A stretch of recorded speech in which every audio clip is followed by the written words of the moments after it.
రంగా, ఈ ఫోన్ పేలు గూగుల్ పేలు వచ్చిన తర్వాత మన దొంగల అసోసియేషన్ కి చాలా పని తక్కువ అయిపోయింది. అవును జంగా, ఆఖరికి అడుక్కునే బిచ్చగాడి దగ్గర కూడా కాల్స్ లేకుండా పోయింది. అందరూ అప్డేట్ అయ్యారు, మనం తప్ప. మొన్న ఇలాగే ఏటీఎంలోకి వెళ్ళి ఏటీఎం మిషన్ దొంగతనం చేశాను. నాకు చెప్పకుండా డబ్బులన్నీ ఒక్కడే కొట్టేశావా? చెప్పేది పూర్తిగా విను బాబు. తర్వాత తెలిసింది నేను దొంగతనం చేసింది ఏటీఎం మిషన్ కాదు, పాస్బుక్ మిషన్ అని. అప్పుడు అనిపించింది బేసిక్ ఎడ్యుకేషన్ ఉంటే బాగుండేదని. ఇదంతా నీ వల్ల అయింది. మా అమ్మ ఎప్పుడో చిన్నప్పటి నుండి చెప్పేది, ఆ కోతి మొహోడుతో తిరగద్దు, చక్కగా ప్రార్థన చేసుకో, చదువుకో అని చెప్పేది.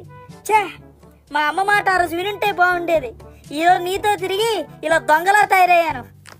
క్రికెట్ అన్నావు, అదన్నావు, ఇదన్నావు, నా కన్ను పోగొట్టావు. అప్పుడు బుద్ధి రాలేదు. ఆడపిల్లలు పెట్టుకునే చెవులీలు స్టైలు ట్రెండింగ్ అని చెవులు తగిలించావు. అబ్బాయినో అమ్మాయినో నాకే తెలియట్లేదు. నా అవతారం చూసి అందరూ ఛీ అని అంటున్నారు. మా అమ్మ మాట వినక ఈరోజు నా బ్రతుకు బస్ స్టాండ్ అయిపోయింది.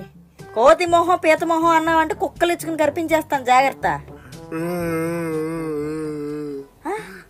ఏంటి దీనికే ఫీల్ అయిపోతున్నావా? ఎందుకు ఏడుస్తున్నావు? నీ మూతి, నేనెందుకు ఏడుస్తాను? మరి ఎక్కడి నుండి ఏడుపులన్నీ?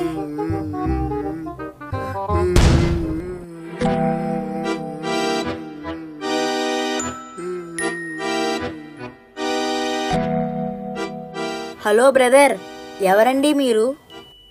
నేను ఎవరో మీకు తెలియదా? మాకు పెద్దగా డ్రామా కంపెనీ వారితో పరిచయం లేదండి. నేను డ్రామా కంపెనీలో పనిచేసేవాడిని కాదు. అండర్ వరల్డ్ దొంగలందరికీ డాన్ని. నేనే అపవాదిని. ముద్దు పేరు సాతాన్. అంటే మీరు ఏ పని చేస్తా ఉంటారు? ఎవరైనా సంతోషంగా ఉంటే వారి ఆనందాన్ని దొంగలిస్తా. ఎవరైనా కలిసున్న కుటుంబాల్ని విడదీస్తా.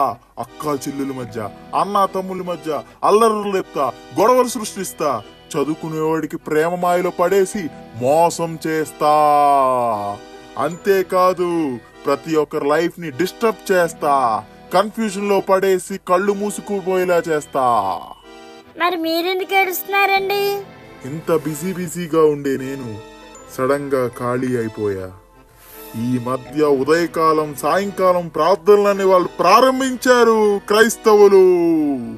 ప్రపంచంలో ఎవరికి భయపడి నేను ప్రార్థించే వాళ్ళంటే భయపడుతున్నాను.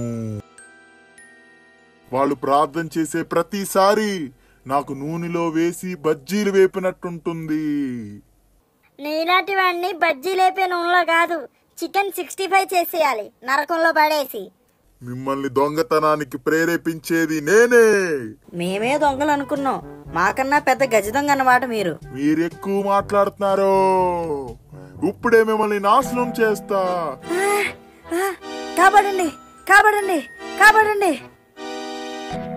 సాతానా, యేసు నామములో పో ఇక్కడి నుండి. చాలా థ్యాంక్స్ సార్, మమ్మల్ని కాపాడినందుకు.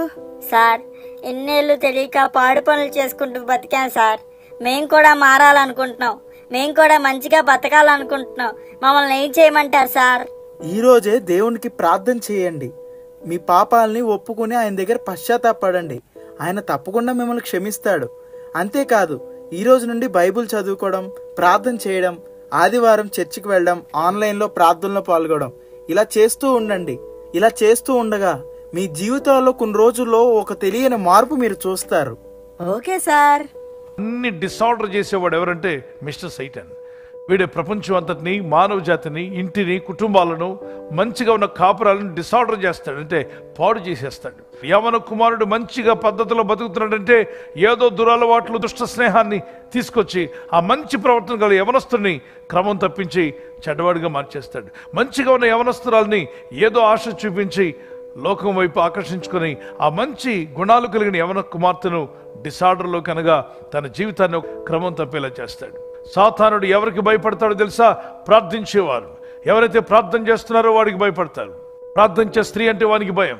వాక్యాన్ని పాటించేవారంటే వాడికి భయం. వాక్యాన్ని పాటిస్తున్నావా? అయితే నువ్వంటే వాడికి భయం. అప్పుడే మనం జయించగలుగుతాం. మరెన్నో లైఫ్ చేంజింగ్ వర్తమానాల కొరకు పీజే స్టీఫెన్ పాల్ అను మా యూట్యూబ్ ఛానల్ ను సబ్స్క్రైబ్ చేసుకుని బెల్ బటన్ ను ప్రెస్ చేయండి. ఈ మెసేజెస్ ఇతరులకు షేర్ చేయండి.